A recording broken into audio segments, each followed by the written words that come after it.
Hi everyone! I hope the year 2024 is treating you well so far. Due to my recent accident, I have been feeling a bit down, so I needed to treat myself a bit. In the form of art, of course.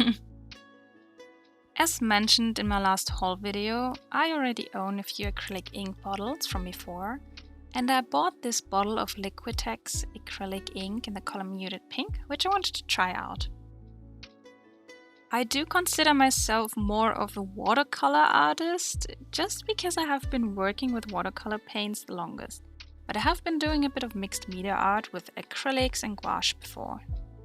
I have this mixed media sketchbook from Strathmore, where I painted these K-pop artists inspired acrylic ink and gouache portraits. I do like them a lot, but it has been over a year now since I painted these. So I prepared 3 little sketches where I tried out different sketching styles, where we could experiment a bit with these acrylic inks and have some fun. So let's go! First I wet the sketch with water, because I want the ink to spread evenly across the paper. I chose the red earth acrylic ink from Rowney for the first sketch. Now I describe this painting process as satisfying my title because, for some reason, this is so relaxing and satisfying to paint and watch. Like, here comes the money shot. This is just so satisfying to watch, excuse me. Then I took one of my gouache brushes to paint one even layer of the acrylic ink, and I want to emphasize to use a brush specific for acrylics or gouache, because I have ruined so many watercolor brushes before because I used them for other mediums outside of watercolor paints. Then I went in again with the same brush to lift some of the paint from the surface of the paper to create highlights. I've used this lifting technique in watercolor paintings before, but recently I have also seen some oil painting reels on Instagram where they also seem to use this technique. So I wanted to try this out with acrylic inks as well.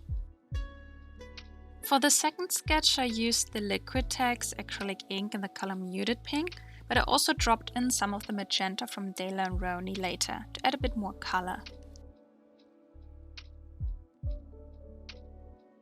I gotta say, this is just so much fun to paint and I really miss doing this.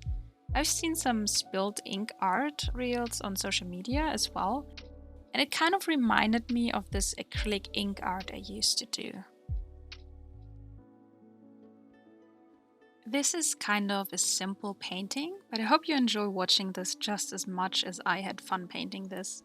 Sometimes when I don't feel too motivated to paint large-scale artworks, these little portrait study sketches are perfect to try out new paints or painting techniques, which you can include in later artworks as well.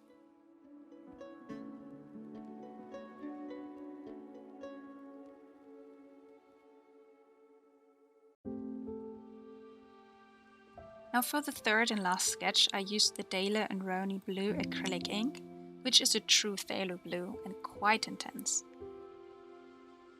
I know from earlier experiences that only a few drops are enough to fill the whole page, but it is just so addicting to watch the ink drop, so I went a bit overboard. This blue is really lovely and so vibrant. But all my portraits I have done with this color kind of remind me of Avatar characters. I used the lifting technique here as well, but afterwards I let the ink dry completely and then went in again with the same color to add more depth to some parts of the painting.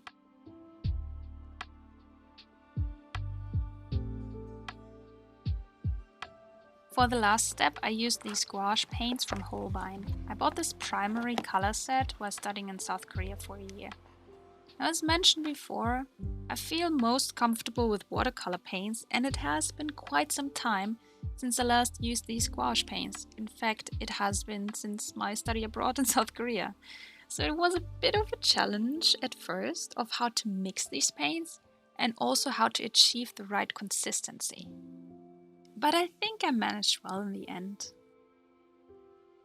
I decided to add this dark blue color to the background of the first sketch because I thought it would match well with the terracotta color of the acrylic ink. I also added some highlights with white gouache.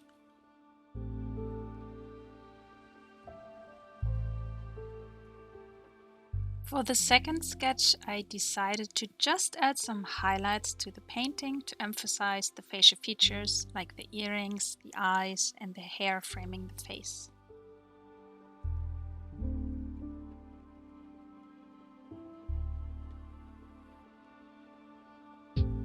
For the last sketch, I had envisioned these feathers in the background surrounding the portrait.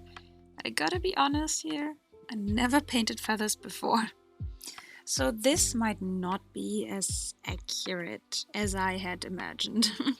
I also struggled a bit with the white hair because for some reason I couldn't get the right consistency with the paint, or I used the wrong brushes, I don't know. I think in the end I made it work, but I definitely have to practice more with gouache.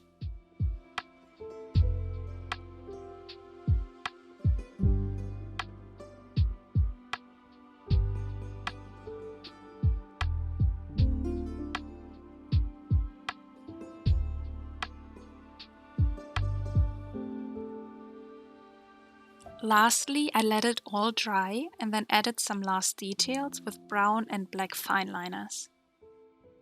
For all these 3 sketches, I used a different approach and it was so much fun. Even though these are just little practice sketches and practice paintings, I'm so happy with the results and I think I should do this more often. I have been thinking about how to include watercolors, gouache and acrylic inks into one painting process, but honestly, I'm not an expert on mixed media and I'd have to do more research on that. Well, and here we have the finished 3 little paintings. I honestly can't tell you which one of these is my favorite, but I think it's the first one because I love the simplicity and the vibe of it. Let me know which one you like best. This has been incredibly fun and relaxing for me to paint, and I hope you enjoyed this video as well. I can only encourage you to try out different art media and paints and just mix them all to see what happens. Thank you so much for joining me on my art journey, and I hope to see you again in the next video. Bye bye!